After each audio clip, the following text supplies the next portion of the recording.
Hello मेरे प्यारे मित्रों और साथियों, मैं हूं भरत कुमार और आप सभी का स्वागत है me and my YouTube class के अंतर्गत। क्योंकि यहां पर आपको जो भी चीज़ अपडेट बताई जा रही है वो जेन्युइन होगी। और बात करते हैं यहां पर आज की, तो हम बात करेंगे कि अपने राजस्थान के नगर निकायों में सफाई कर्मचारी को लेकर बड़ी तादाद में वैकेंसी है वो आई है। तो उसी के बारे में मैं आपको डिटेल से बताने वाला हूँ कि कितने पदों पर हैं, कब ये आवेदन किया जाएगा, कहाँ से किया जाएगा। इसके अलावा जब चयन प्रक्रिया होगी तो उसमें क्या ध्यान रखना है, ठीक है ना। किन निकायों में, यानी कौन सी निकाय में, जैसे जालोर है या अलग अलग निकाय हैं, तो कितने पदों पर भर्ती हुई है, चयन प्रक्रिया के समय या फॉर्म भरते समय क्या ध्यान रखना है, A to Z डिटेल में आपको बताने वाला हूं। और जैसा कि आप यहाँ पे देख ही रहे, ये आप जो यहाँ पर देख रहे हैं ये पूरी डिटेल है, जिसको मैं आगे आपको डिजिटल स्क्रीन में बताने वाला हूँ। थोड़ी सी झलक मैं आपको बता देता हूँ। तो देखते हैं कि राजस्थान की लगभग 176 निकाय जो हैं, ठीक है ना, निकाय, वहाँ पर ये मतलब उनके लिए पदों पर ये आयोजित की जा रही है। अब बात करें तो लगभग जो 76 निकाय है, हर निकाय की अलग अलग पदों पर विज्ञप्ति है वो जारी मतलब कर दी गई कि कहाँ पर कितने पदों के लिए होगी। जैसे अगर मैं बता दूं जालोर की, तो जालोर की लगभग 100 मतलब सिर्फ 98 पद हैं वो जालोर के लिए, यानी यहाँ पे इतने पदों के लिए जो कैंडिडेट है वो सिलेक्ट होंगे। सबसे ज़्यादा बात करें तो जयपुर जो है, ग्रेटर जयपुर, वहाँ पर लगभग 3000 के आसपास सभी अभ्यर्थियों को लिया जाएगा। अब बात करते हैं कि ये जो इसके जो आवेदन है वह 20 जून से लेकर 19 जुलाई तक ये आवेदन स्वीकार किए जाएंगे, ठीक है। और इसके लिए एसएसओ आईडी से आप अप्लाई कर सकते हैं, जिसमें वन टाइम रजिस्ट्रेशन, ठीक है ना, वन टाइम रजिस्ट्रेशन OTR के जरिए होगा, यानी आपको वन टाइम रजिस्ट्रेशन करना होगा। और इस एसएसओ में जो भी डिटेल होगी वो जन आधार से कैचअप होगी। किससे होगी? जन आधार से। आप तो जन आधार बिल्कुल अपडेट रखिएगा। और बात करें OTR के लिए, तो यहाँ पर एक बार वन टाइम रजिस्ट्रेशन होगा और गवर्नमेंट ये एक बार ही आपके जितने भी सरकारी कर्मचारी आयोजित, राजस्थान सरकारी कर्मचारी आयोजित की जाए, जो भी भर्तियाँ करवाई जा रही है, उनमें एक बार ही आपकी फीस शुल्क लेगी। और इसके लिए यहाँ पर कहा गया है कि जैसे जनरल हैं तो उनके 600 रुपये होंगे, ठीक है ना। और इसके अलावा बात करें जैसे OBC है या ST है या दिव्यांग वगैरह हैं, तो उनके वन टाइम रजिस्ट्रेशन है वो 400 है, ठीक है। तो ये छोटी सी हिंट है, बाकी मैं आपको डिजिटल स्क्रीन पे बताता हूँ पूरी डिटेल से, आप जान लीजिए कि क्या। 12 के उसी के अंतर्गत 176 निकाय, नगरीय जो निकाय हैं, उनमें सफाई कर्मचारियों के लिए देख लीजिए कितने पदों पर 13,184 पदों पर ये भर्ती स्टार्ट हुई है। इसके आवेदन की बात करें तो ये 20 जून से शुरू होने वाले हैं और 19 जुलाई तक, लगभग एक महीने तक ये आवेदन चलेंगे, ठीक है ना। अब इसके लिए मान लीजिए कि आपको आवेदन कहाँ करना है, कहाँ से करेंगे, तो आप एसएसओ पोर्टल से आप आवेदन करेंगे, ठीक है ना, ये ध्यान रखिएगा। लेकिन आप एसएसओ पोर्टल से आवेदन करने से पहले अपने जन आधार को अपडेट कर लीजिएगा, ठीक है। मैं थोड़ा डिटेल से और आगे बात करूंगा। तो सबसे बड़ी तो बात यहाँ पर यह है कि अभ्यर्थी राज्य की 176 निकायों में जब विज्ञापन के लिए पदों पर भर्ती अप्लाई करेगा तो उसे अपनी इच्छा अनुसार एक निकाय को ही आवेदन करना है। अगर मान लीजिए जैसे जालोर के लिए भी और पाली के अंदर के लिए भी वो अप्लाई करता है तो उसका फॉर्म रिजेक्ट हो जाएगा, दोनों रिजेक्ट हो जाएगा। देखिए क्या लिखा गया, समस्त आवेदन रिजेक्ट किया जाएगा। तो इसलिए आपसे ये एक अनुरोध रहेगा कि आप अगर अप्लाई करते हैं तो आपको इच्छा अनुसार एक ही नगर निकाय को ध्यान में रखते हुए आवेदन करना होगा, ठीक है। और बात करें यहाँ पर, देखो सबसे इंपॉर्टेंट आपको यहाँ पर बता रहा हूँ कि आवेदक से आवेदन जन आधार के माध्यम से लिया जाएगा, यानी आपकी लगभग जो पूरी डिटेल है वो जन आधार के माध्यम से कैचअप होगी एसएसओ में। इसलिए सबसे जरूरी क्या है, अपना जन आधार को अपडेट रखें।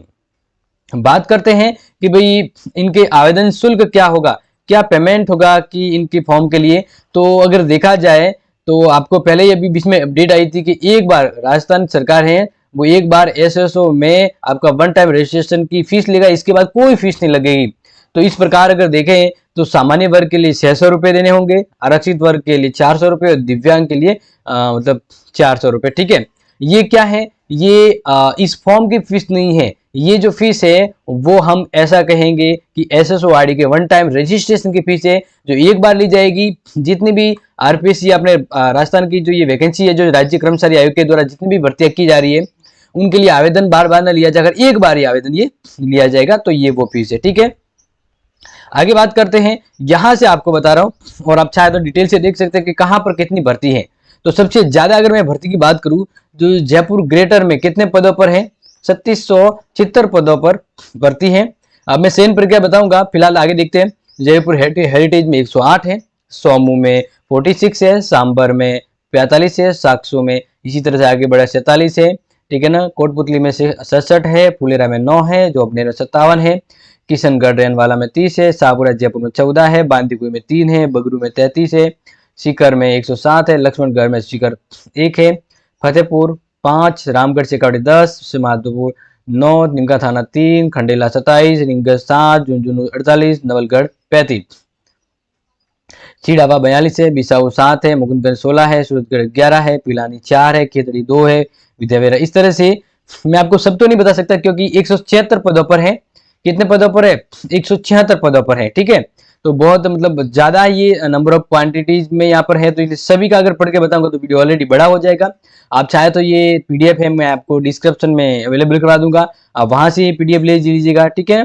क्योंकि ये बहुत बड़ी लेवल मतलब बड़ी नंबर ऑफ में है, इसलिए हम चाहते हैं कि आप ये खुद ही देखें कि आपको जहां, बस ये ध्यान रखिएगा कि आप जिस निकाय से अप्लाई कर रहे हैं तो उनकी सीटें जरूर देख लीजिएगा कि कौन सी सीटें और मैं कहां से अप्लाई करूं, ठीक है। अब जैसे अगर मैं बात करूं तो एक क्रमांक नंबर 125 पर जालोर की है, और जालोर के लिए कितने पद आवंटित है? 98 पद आवंटित है, ठीक है। तो इस तरह से लगभग अगर बात करें तो आपको यहाँ पर दिख रहा होगा कि 176 निकायों के लिए ये विज्ञप्ति है, यानी 13,184 पद है।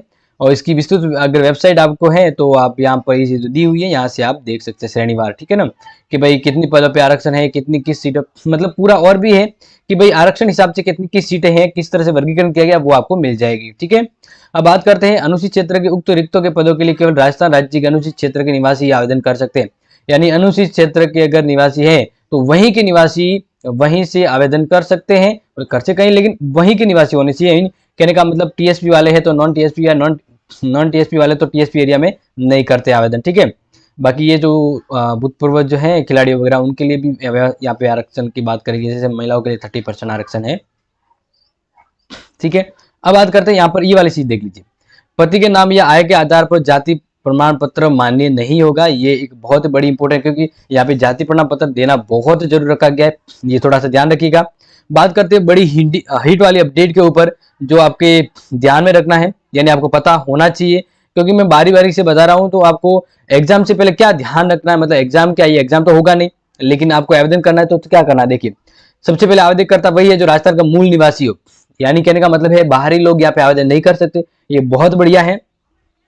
इसके लिए सफाई कर्मचारी योग्यता की बात करें तो अभ्यर्थी राज्य की किसी भी नगरीय निकाय, यानी कोई भी नगर निकाय, केंद्र व राज्य किसी भी विभाग, केंद्र या राज्य सरकार के आदेश द्वारा स्थापित स्वयं शासित संस्था, ठीक है, अर्ध सरकारी संस्था में संवेदकों, प्लेसमेंट एजेंसियों के माध्यम से सफाई का कार्य करने का सक्षम अधिकारी द्वारा जारी न्यूनतम 1 वर्ष का अनुभव प्रमाण पत्र होना चाहिए। तो ये समझ में आ गया, क्योंकि इसके लिए ये सबसे बहुत बड़ी एक योग्यताओं में शामिल किया गया है कि आप सफाई के रूप में, व्यवसाय के रूप में लगे हुए हैं, तो इसका एक सर्टिफिकेट है जो एक नियमित एक संस्था है उनके द्वारा जारी किया जाएगा, और कम से कम 1 वर्ष का होना चाहिए, ठीक है। अब बात करें चरित्र प्रमाण पत्र की, तो अभ्यर्थी को राजपत्रित अधिकारी या नगर पालिका के अध्यक्ष, विधानसभा विधान परिषद के सदस्य, संसद सदस्य या उससे संबंधित न हो तो 2 चरित्र प्रमाण पत्र प्रस्तुत करना होगा। समझ में आ गया। और 6 महीने से पुराना नहीं होना चाहिए, यहाँ पे ध्यान दीजिए, जो उसका संबंधित नहीं हो। कहने का मतलब है कि भाई जो चरित्र प्रमाण प्रस्तुत कर रहा है तो जो भी नगर पालिका या विधान परिषद में है तो वह उस कैंडिडेट का संबंधित रिलेशन वाला ना होना चाहिए, उनके द्वारा चरित्र प्रमाण पत्र पेश करना है। बात करते हैं वेतनमान, तो वेतन की बात करें तो ये मेट्रिक लेवल फर्स्ट के अनुसार निर्धारित किया गया है, जो राज्य सरकार पे करेगी, ठीक है। यहाँ पर अपने लगभग बात करें 14,000 से ऊपर ही पेमेंट होगा। बात करें राष्ट्रीयता के कार्य, तो भारत का नागरिक अप्लाई कर सकता है, नेपाल का प्रजाजन यहाँ पर हो और भूटान का हो, और या तिब्बती हो जो 1162 से पहले यहाँ पर बस रहा है। बात करें आयु, ये बहुत बड़ी अपडेट है। 1/1/2024 तक जो भी अभ्यर्थी इस पद के लिए आवेदन कर रहा है उसकी न्यूनतम आयु 18 और अधिकतम है वह 40 वर्ष होनी चाहिए। लेकिन फिर इसमें छूट दी गई है कि अनुसूचित जाति, अनुसूचित जनजाति, अन्य पिछड़ा वर्ग, अति पिछड़ा वर्ग या आर्थिक रूप से कमजोर है तो उनको 5 साल की छूट दी जाएगी, यानी 45 वर्ष के अंतर्गत है तो भी अप्लाई कर सकता है। सामान्य वर्ग की महिलाओं को, जो राजस्थान की मूल निवासी है, उनको भी 5 वर्ष की छूट दी जाएगी। इसके अलावा अनुसूचित जाति, अनुसूचित जनजाति, अन्य पिछड़ा वर्ग या आर्थिक रूप से कमजोर है जो राजस्थान के मूल निवासी है, उन्हें 10 वर्ष तक की एक नियमों के तहत छूट दी जाएगी। ठीक है, तो ये बड़ी बड़ी हाईलाइट जो थी वो चीजें मैं आपको यहाँ पे बता रहा हूँ। इसके अलावा बात करें चयन प्रक्रिया, मतलब चयन कैसे होगा, तो नगरीय निकाय विज्ञापन पदों में आवेदित से पात्र अभ्यर्थियों का चयन कैसे होगा? चयन होगा, निकाय पर गठित समिति बनेगी, यानी हर एक निकाय, जैसे अलग अलग क्षेत्र निकाय, हर निकाय पर एक समिति बनेगी, चयन समिति बनेगी, और इस चयन समिति के द्वारा साक्षात्कार होगा और साक्षात्कार के बाद प्रैक्टिकल लिया जाएगा, यानी वहीं पर साफ सफाई वगैरह है वो करवाई जाएगी। नहीं, जो प्रैक्टिकल, जैसे होम साइंस का प्रैक्टिकल होता है ना, वैसे प्रैक्टिकल होगा।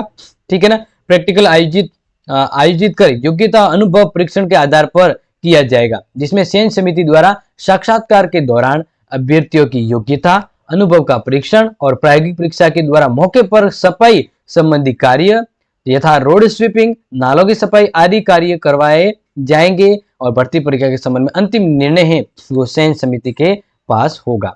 तो ये एक बहुत ही बड़ी चीज है जो ध्यान रखना कि चयन कैसे होता है। ठीक है, अब बात करें यहाँ पे डॉक्यूमेंट की अगर बात करें तो यहाँ पर ये रखा गया है कि चयन के दौरान आवश्यक मूल प्रमाण पत्र रखने वाले परंपरागत रूप से सफाई कर्मचारी जैसे वाल्मीकि या एला समाज के अभ्यर्थियों को प्राथमिकता दी जाएगी। ठीक है, यानी यहाँ पे प्राथमिकता किसे दी जाएगी, तो यहाँ पर आप देखा गया इंटरव्यू के दौरान प्राथमिकता किसे दी जाती है। ठीक है, अब बात करें कि यहाँ पे सर्टिफिकेट में आय संबंधी प्रमाण पत्र, जन्म प्रमाण पत्र जिसमें जन्म तिथि अंकित हो, 2 सत्यापित प्रतिलिपि, यानी इसकी फोटोकॉपी है वो संलग्न करनी होगी। ठीक है, आवेदक के जनाधार की 2 फोटोकॉपी है सत्यापित करके लानी होगी। फिर इसके लिए आवेदक के अनुभव प्रमाण पत्र की 2 सत्यापित फोटोकॉपी है वो लानी होगी, यानी सेट बनाने होंगे। इसके अलावा बात करें कि न्यूनतम 1 वर्ष का अनुभव प्रमाण पत्र है वो वहाँ की प्लेसमेंट एजेंसियों के द्वारा करवाया जाना है, तो इस तरह की 2 प्रतियां हैं वो लानी पड़ेगी। स्वतः की 2 संयुक्त प्रमाण पत्र है, यानी आपको क्या क्या पेश करने हैं, राजस्थान मूल निवासी है तो मूल निवास के 2 सत्यापित प्रमाण पत्र हैं वो पेश करने होंगे सक्षम अधिकारी के द्वारा। यहाँ पे बात करें जैसे जाति मूल निवास के, उसके भी 2 सत्यापित यानी 2 डॉक्यूमेंट 2 फोटोकॉपी लाने होंगे। विवाह के संबंध में है, पुनः विवाह के मतलब विवाह के संबंध में पंजीयन, अगर विवाह है तो विवाह की दिशा में विवाह प्रमाण पत्र यानी पंजीयन लाना होगा। विधवा है तो उनके भी 2 मृत्यु, उनके पति की मृत्यु सत्यापित 2 डॉक्यूमेंट पेश करने होंगे, यानी वही लेकिन 2 फोटोकॉपी। तलाकशुदा वगैरह है तो इनके लिए भी। ठीक है, पेंशन, बिल्कुल नवनियुक्त कर्मचारियों को राज्य सरकार के प्रभावी नियम के अनुसार पेंशन दी जाएगी। ठीक है, आवेदन पढ़ने के लिए तो आपको पहले ही बता दिया है कि आप एसएससी के जरिए आवेदन पढ़ सकते हैं। नियुक्ति अयोग्यता में ये रखा गया है आवेदक अपनी इच्छा अनुसार केवल एक ही निकाय में आवेदन कर सकता है, एक से ज्यादा में करेगा तो उसका आवेदन निरस्त हो जाएगा। ये अयोग्यता के संबंध में है तो थोड़ा सा ध्यान रख दीजिएगा। ठीक है, अब बात करते हैं तो यहाँ पर आप जैसे फॉर्म भरेंगे तो आपको फॉर्म वैसे तो ऑनलाइन आपको मिल जाएगा, वीडियो कैसे भरना खुद भी भर सकते हैं। फोटो जेबीसी में होना चाहिए। ठीक है ना, और फाइल का आकार 50 से 100 केबी के बीच, यानी फोटो आप अपलोड करते हैं तो 50 से 100 केबी के बीच होना चाहिए। और इसके अलावा आपको अंगूठा है, अंगूठे को भी अपलोड करना है। तो आवेदक सफेद कागज पर A4 साइज में एक आयताकार बॉक्स के भीतर काले गहरे रंग के पेन से हस्ताक्षर कर जो अंगूठा है वो अपलोड करेगा। ये बहुत बड़ी है, इन्हें अपलोड करने के बारे में यहाँ पर कहा गया। ठीक है, तो ये एक बहुत बड़ी अपडेट थी, मैंने आपको पूरी डिटेल से लगभग हर जो चीज है वो आपको बता दी है। बाकी आप अगर ये पीडीएफ चाहते हैं तो कमेंट कीजिएगा, आपको डिस्क्रिप्शन में मिल जाएगा। अदरवाइज और कोई डाउट है और कोई कंफ्यूजन महत्वपूर्ण अपडेट और बीएसटीसी की महत्वपूर्ण क्लास को लेकर, या फिर हम बात करें कॉलेज की किसी भी अपडेट को लेकर, आप अगर रहना चाहते हैं अपडेट तो बिल्कुल अपने चैनल को कीजिएगा subscribe. Thank you so much.